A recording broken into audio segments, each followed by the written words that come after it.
कभी कभी लाइफ में इतना शोर हो जाता है ना कि बस दिल करता है सब कुछ छोड़ छाड़ कर किसी ऐसी जगह निकल जाए जहां सिर्फ सुकून हो।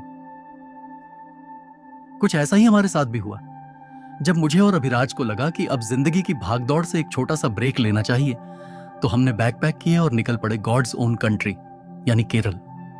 और यकीन मानिए, जो नज़ारे हमने यहां देखे, जो सुकून यहां महसूस किया, वो शायद जिंदगी भर याद रहेगा। तो आइए आज मैं आपको भी लेकर चलता हूं केरल के उस सफर पर जहां हर मोड़ पर प्रकृति अपनी सबसे खूबसूरत तस्वीर बनाती है। हमारी जर्नी शुरू हुई केरल के मशहूर बैकवाटर्स से। जरा सोचिए, चारों तरफ शांत पानी, किनारों पर झूमते नारियल के पेड़, हल्की हल्की हवा और एक हाउस बोट जो बिना किसी जल्दबाजी के पानी पर तैरती चली जा रही है। यहाँ न ट्रैफिक का शोर, न शहर की भागदौड़, बस पानी की लहरों की मधुर आवाज और प्रकृति की खामोशी। जब हमारी हाउस बोट इन शांत रास्तों से गुजर रही थी तो ऐसा लग रहा था जैसे समय की रफ्तार धीमी हो गई हो। उस पल बस एक ही एहसास था कि कभी कभी सबसे बड़ी खुशी कुछ भी न करने में होती है। अगर आप भी अपने मन को सच में आराम देना चाहते हैं तो केरल के बैकवाटर्स आपकी ट्रैवल लिस्ट में जरूर होने चाहिए। बैकवाटर्स की शांति को पीछे छोड़ते हुए हम पहुंचे मुन्नार, और सच कहूं, जैसे ही इन अनगिनत चाय के बागानों की पहली झलक मिली, हम कुछ पल के लिए बस देखते ही रह गए। जहां तक नजर जाती बस हरियाली ही हरियाली।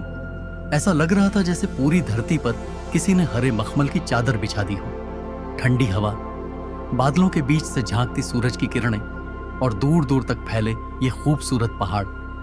हर दृश्य किसी फिल्म के फ्रेम जैसा लग रहा था। यहाँ कैमरा सिर्फ वीडियो रिकॉर्ड नहीं कर रहा था, बल्कि हर पल एक याद बनता जा रहा था। कुछ जगहें ऐसी होती हैं जिन्हें शब्दों में नहीं, सिर्फ महसूस किया जा सकता है, और मुन्नार बिल्कुल वैसी ही जगह है। केरल की खूबसूरती सिर्फ पहाड़ों और पानी तक सीमित नहीं है। यहाँ की वाइल्ड लाइफ भी उतनी ही अद्भुत है।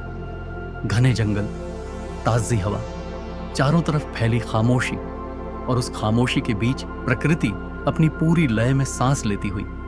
कहीं रंग बिरंगे पक्षियों की उड़ान, तो कहीं शांत खड़े विशाल हाथी। हर दृश्य हमें याद दिला रहा था कि इंसान चाहे जितनी भी तरक्की कर ले, प्रकृति की कला का कोई मुकाबला नहीं। इन छोटे छोटे पलों को कैमरे में कैद करना इस पूरी यात्रा के सबसे खास अनुभवों में से एक था।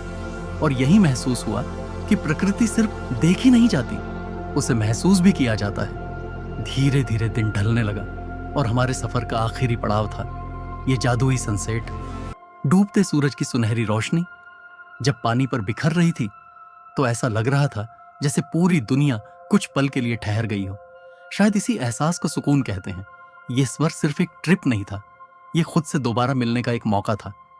अगर आपको भी ये सिनेमैटिक सफर पसंद आया हो तो वीडियो को लाइक जरूर करें और कमेंट में बताइए कि इस पूरी जर्नी का आपका पसंदीदा शॉट कौन सा था। अगर आपने अभी तक चैनल को सब्सक्राइब नहीं किया है तो बेल आइकन के साथ जरूर जुड़िए, क्योंकि ऐसी और भी खूबसूरत यात्राएं अभी बाकी हैं। मैं मिलता हूं आपसे अगले व्लॉग में। तब तक अपना ख्याल रखिए और घूमते रहिए।